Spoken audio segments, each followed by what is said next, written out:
In this series, we've talked a lot about German tanks from World War II, but we haven't talked about their specialized vehicles. During World War II, Germany made a lot of tank destroyers, one of the most popular being the Jagdpanzer 38T, more commonly known as the Hetzer.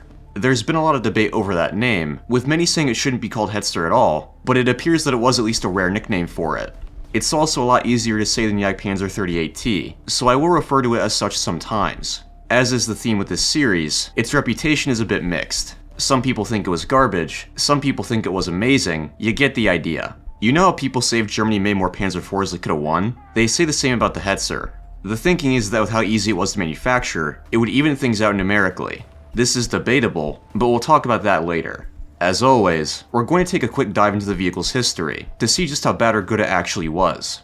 Despite what you might expect, the 38T isn't actually an early war design. Development actually started in very late 1943, with the designs being drawn up in December. The reason behind its development isn't very grand. In November, one of the primary factories making Stugs had been bombed, so they wanted to see if they could make Stugs at an alternate factory. As it turns out, the Stug was too heavy for them to work with, so they got to thinking, what if they made a light tank destroyer? It would weigh no more than 13 tons, be very quick at 60 kilometers per hour, and have well-sloped armor. The front would be good enough to stop tank shells, but the sides would only stop small arms. It would be based on the chassis of the Panzer 38T, a proven design.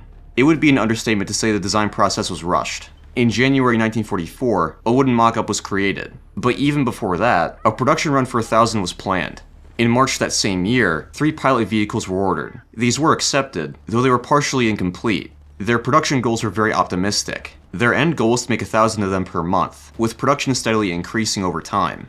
Other nations could do this easily, but Germany was not in the same position. The production vehicle differed a bit from the original specs. Final weight was around 16 metric tons, instead of 13. It could theoretically go 40 kilometers per hour, though this was also a bit optimistic. Frontal armor was solid. Not only was it 60 millimeters thick, but it was angled at 60 degrees. The side armor was a very different story. Not only was it much thinner, but the armor plate was much weaker. It could stop rifle caliber rounds, but not much else. It was powered by a 160 horsepower engine, giving it about 10 horsepower per ton. It was armed with the 75mm Pak 39, which at 100 meters could penetrate about a centimeter of steel. That's with APHE anyway. The majority of its ammo load was high explosive, but for hard armored targets, it did have a few rounds of APCR. It had a crew of 4, a driver, gunner, loader, and commander. Everyone was placed on the left side of the hull except for the commander, who sat behind the gun. For observation, the commander only had a scissor-style periscope. In terms of its performance and reception, it's very mixed. Thanks to its very rushed development, it had a fair number of problems. As you can probably imagine, its unbalanced armor layout took quite a toll on its components. Since the gun was mounted so far to the right side, it created uneven wear in the suspension. If you traversed the hull, it would sometimes destroy the final drives, and the suspension often could not cope with the weight. These were largely fixed on later production runs, when the suspension and final drives were strengthened. The frontal armor was fairly good, but when it comes to survivability, its low profile did most of the work. It was less than 2 meters tall, and 2.5 meters wide, so it was a very difficult target to hit, especially at range.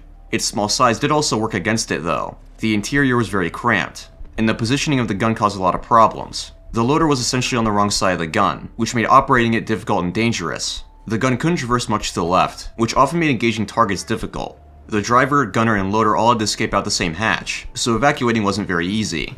Visibility was very poor, restricting its ability to function in combat. The sides were incredibly easy to penetrate, so even a slight degree of frontal offset could spell doom for the Hetzer.